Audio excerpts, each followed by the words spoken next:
नमस्कार, डेली 24 भारत देख रहे हैं आप। मैं हूं आपके साथ हिमांशु दुबे। पश्चिम बंगाल के पूर्व सीएम बुद्धदेव भट्टाचार्य का निधन हो गया है। उनके निधन के साथ ही वामपंथी राजनीति का एक अध्याय समाप्त हो गया है। बीते कुछ समय से वो बीमार चल रहे थे। 80 साल की उम्र में बालीगंज स्थित अपने पाम एवेन्यू आवास पर उन्होंने दुनिया को अलविदा कह दिया। उनकी पार्टी के कुछ कॉमरेड उन्हें मार्क्सवादी कम, बंगाली ज्यादा मानते थे। उनके पहनावे और बातचीत के सलीके के चलते कुछ दूसरे कॉमरेड उन्हें भद्रलोक कहा करते थे। वही आर्थिक उदारवाद लागू करने और पूंजीवाद के साथ तालमेल बिठाने के चलते कुछ कॉमरेड उन्हें बंगाली गोरबाचोव भी कहते थे। ज्योति बसु 2000 से लेकर 2011 तक पश्चिम बंगाल के सीएम रहे थे। वही बुद्धदेव भट्टाचार्य का जन्म 1 मार्च 1944 को उत्तरी कोलकाता में हुआ था। बंगाली ब्राह्मण परिवार से ताल्लुक रखने वाले बुद्धदेव भट्टाचार्य संस्कृत स्कॉलर, पुजारी और लेखक थे। उन्होंने प्रेसिडेंसी कॉलेज से बंगाली साहित्य में बीए ऑनर्स की डिग्री हासिल की थी। इसके बाद वो सरकारी स्कूल में शिक्षक बन गए थे। कौन थे बुद्धदेव भट्टाचार्य? बुद्धदेव भट्टाचार्य ने साल 1966 में सीपीआईएम की सदस्यता ली थी। 1968 में वह डेमोक्रेटिक यूथ फेडरेशन के राज्य समिति के सचिव बने। 1977 से लेकर 1982 तक वो काशीपुर बेलगछिया से विधायक रहे। 1987 में वो जादवपुर से विधायक बने।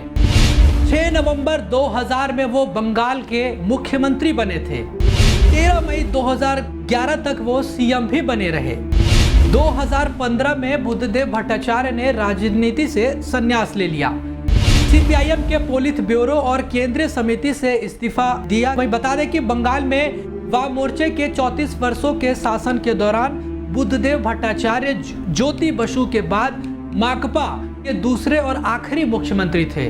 वो 2000 से 2011 तक बंगाल के सीएम पद पर रहे थे। 2011 में तृणमूल कांग्रेस सुप्रीमो ममता बनर्जी ने उन बुद्धदेव भट्टाचार्य की अगुवाई वाले वाम मोर्चा शासन का अंत कर बंगाल की सत्ता पर काबिज हुई थी। बंगाल में उद्योग के लिए किसानों से कथित जबरन भूमि अधिग्रहण के खिलाफ ममता बनर्जी की अगुवाई में सिंगूर और नंदीग्राम में हुए बहुचर्चित आंदोलन के समय बुद्धदेव भट्टाचार्य ही मुख्यमंत्री थे। 2011 में हुई करारी हार के बाद भट्टाचार्य सक्रिय राजनीति से दूर हो गए थे।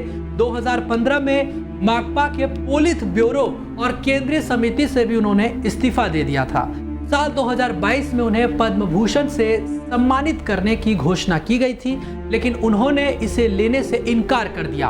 उन्होंने पुरस्कार ठुकराते हुए कहा था कि पद्म भूषण पुरस्कार के बारे में मुझे जानकारी नहीं है, मुझे किसी ने इस बारे में पहले नहीं बताया। अगर मुझे पद्म भूषण पुरस्कार देने का ऐलान किया गया है तो मैं इसे लेने से इनकार करता हूं। पुरस्कार ठुकराए जाने पर सीपीआईएम ने दलील दी थी कि हमारी पार्टी का काम आम लोगों के लिए है, अवार्ड के लिए नहीं। तो ये हमने आपको बताया कि कैसे एक वामपंथी का अध्याय समाप्त हो गया, उनका अंत हो गया, किस तरीके से मुख्यमंत्री के पद पर जो है कायम रहे। तमाम बड़ी बातों का हमने जिक्र किया, कब उनका जन्म हुआ, किस तरीके से उनका जीवन बीता और क्या कब कब वो किस किस पदों पर रहे। फिलहाल इस वीडियो में अभी के लिए इतना ही। बाकी देश व दुनिया की तमाम बड़ी खबरों को देखने के लिए आप देखते रहिए डेली 24 भारत। नमस्कार।